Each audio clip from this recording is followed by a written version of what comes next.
Hi, friends. Last Sunday, our scripture reading was from the book of Job. Job contains some of the most beautiful poetry in the Old Testament. It is also a complicated book to understand. The book of Job is wisdom literature, not history. The story is a folk tale that's shared by several ancient Middle Eastern cultures.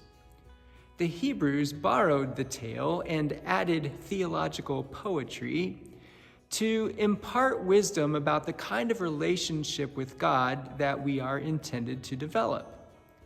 That is a relationship grounded in faith, not religiosity. A relationship that lets God out of the box of religion, freeing him from the limits that we impose on him, so that we can be completely open and honest with God, confident that God can handle all of our emotions, and that somehow God can work good from all things.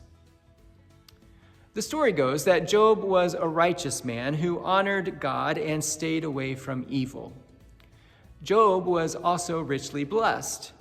He had a large, healthy family, lots of livestock, a comfortable house, and all the resources that he needed. One day, at a meeting of the heavenly council, the accuser, like a prosecutor in a courtroom, questioned Job's sincerity. He suspected that Job might be motivated by self-interest. So he essentially says to God, "Oh, of course he's faithful to you. You have given him every good thing and lots of it. Do you think he fears you for nothing? Take away your blessings, and I bet he will turn away from you." Well, God took the bet. Job lost everything: his children, his livestock, even his health. But still, Job did not curse God. 3 of Job's friends come to comfort him. And honestly, they don't do a very good job. They end up trying to explain Job's suffering, to defend God, and to rationalize the whole situation. Instead of comforting Job, they end up arguing that it's all his fault. "Job, you must have sinned. You must have offended God.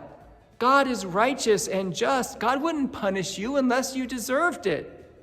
God is also merciful, so probably you're actually not getting what you deserve."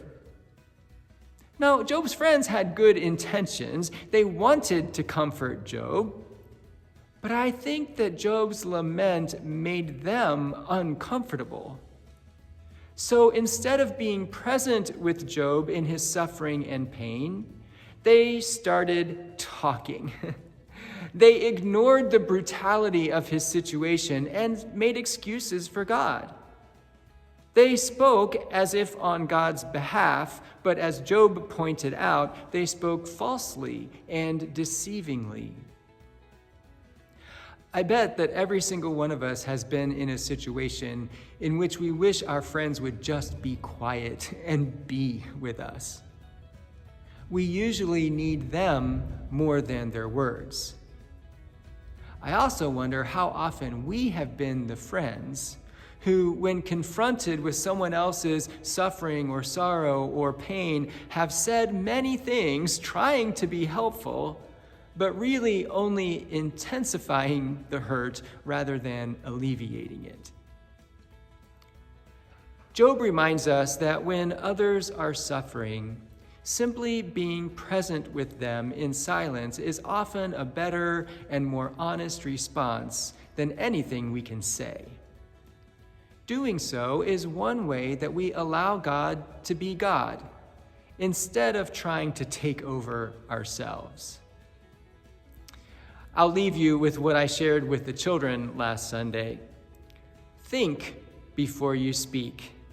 And ask yourself if what you're going to say is true, helpful, inspiring, necessary, and kind. If so, say it. If not, zip your lips. Thanks for listening. I'll see you again next week.